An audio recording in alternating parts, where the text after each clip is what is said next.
Hi everyone, welcome to Lola's Frugal Life. This is episode number 284 and this is my weekly meal plan episode. So please stick around for a few quick words from our sponsor and we'll get right into the show. Hi everyone, welcome back to my weekly meal plan. If you haven't listened before, each week I just share what I have on my meal plan for my family for the upcoming week.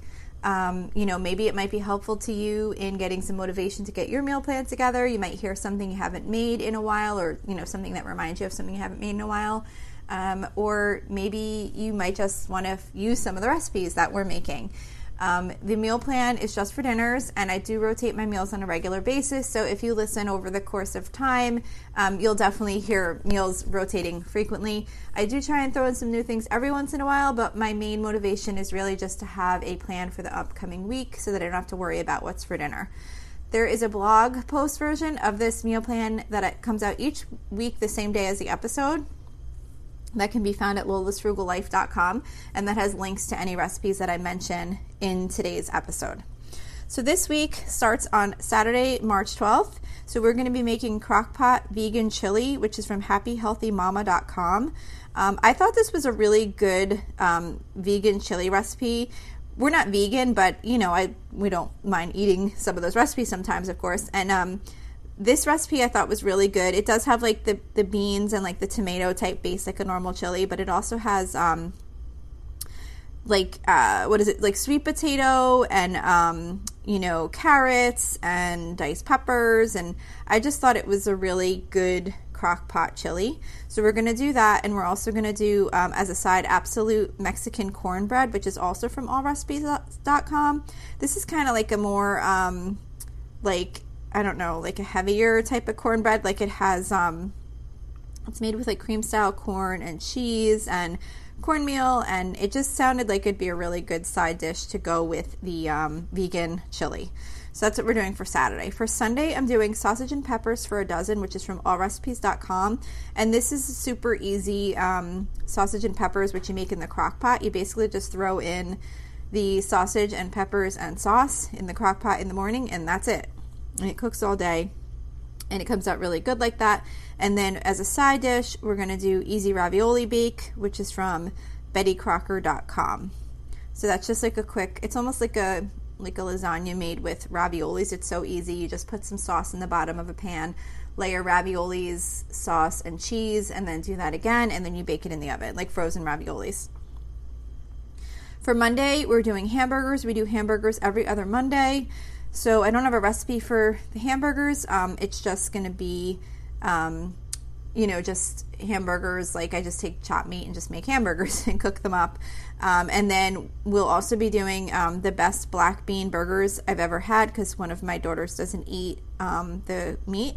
So that is from sallysbakingaddiction.com. And I thought they're really pretty good black bean burgers. They have like diced peppers and onions in them. And then you just bake them in the oven. And then as a side, we're going to do oven fresh seasoned potato wedges, which is from allrecipes.com.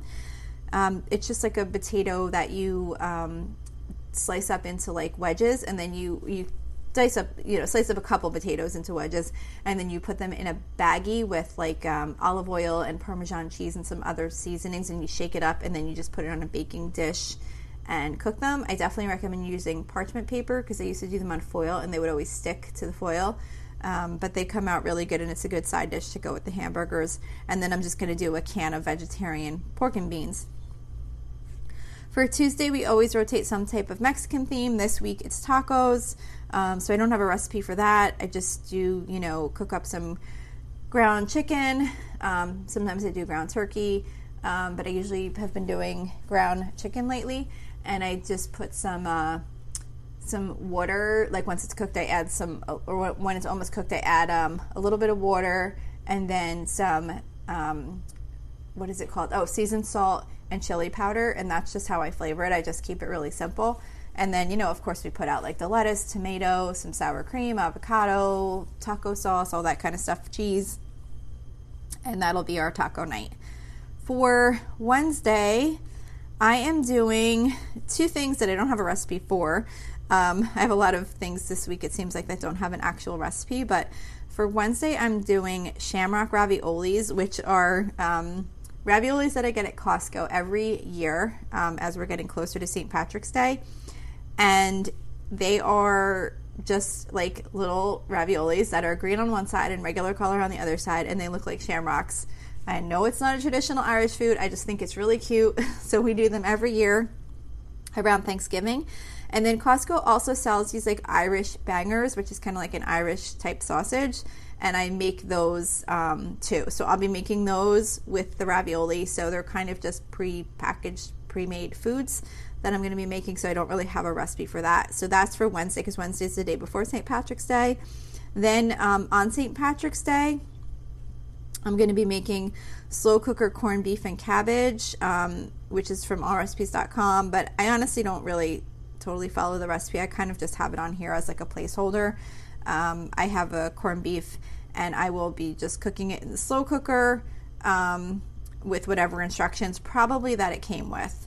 So I probably won't be making that specific recipe because I don't actually put cabbage in the slow cooker because I prefer it not to get so salty. I know you can kind of put it in at the end, but I don't like to cook it with that at all. I wind up making Irish colcannon, which actually the next recipe that goes with the side dish for this meal is Easy Irish Colcannon, which is from allrecipes.com. And I just use allrecipes.com a lot. I'm not sponsored by them in any way. I know you're probably like, oh my gosh, almost every recipe is from there. But I love that site. I get a lot of recipes from there. But colcannon, if you haven't had it before, it's basically like mashed potatoes with cabbage, like with shredded cabbage cooked in with the mashed potatoes. And I just find for me, I think it goes better with the corned beef rather than cooking the cabbage with the corned beef, because for me it just feels like it gets too salty. So this is kind of nice, like a nice offset to the saltiness of the corned beef. It just goes really good together. I find like just doing something like a colcannon or even just cooking the cabbage separately. So that's what we're doing for Thursday for St. Patrick's Day. Then Friday is the last day in the meal plan, and I'm doing 1 pot creamy pesto chicken pasta, which is from budgetbites.com. It's budgetbites.com. I made this a few weeks ago, and everybody really liked it. My one daughter doesn't eat meat. Well, she eats fish, but she actually said the other night that she might start eating chicken again, so I'm kind of excited about that. Not that I care that she doesn't eat meat, but it just makes it a little bit harder to try and plan out meals for her. She's still not going to eat red meat, but I think she was considering starting to eat chicken again, so that will make my life a lot easier. But anyway, for this one, the 1 pot creamy pesto chicken pasta, what I did last time is I made the whole dish without the chicken, and then I just cooked up chicken on the side, and then whoever wanted to add chicken to their pasta could, and then anybody else who didn't want it, like my daughter that isn't eating chicken, could just have the dish on its own. I thought it came out really good, so I'm going to do that again this Friday. So that's it for this week's meal plan. I hope this was helpful to you in some way. Don't forget, you can always email me with any questions or suggestions at lolasfrugallife@gmail.com. You can follow me on Instagram and Facebook at lolasfrugallife. And as I said before, there is a blog post for each of these meal plans on my website at lolasfrugallife.com. And you can also find blog posts for my other regular topic episodes, which come out on Mondays on my website also. We have a private listeners group on Facebook at facebook.com/group/lolasfrugallife. I would love to have you join.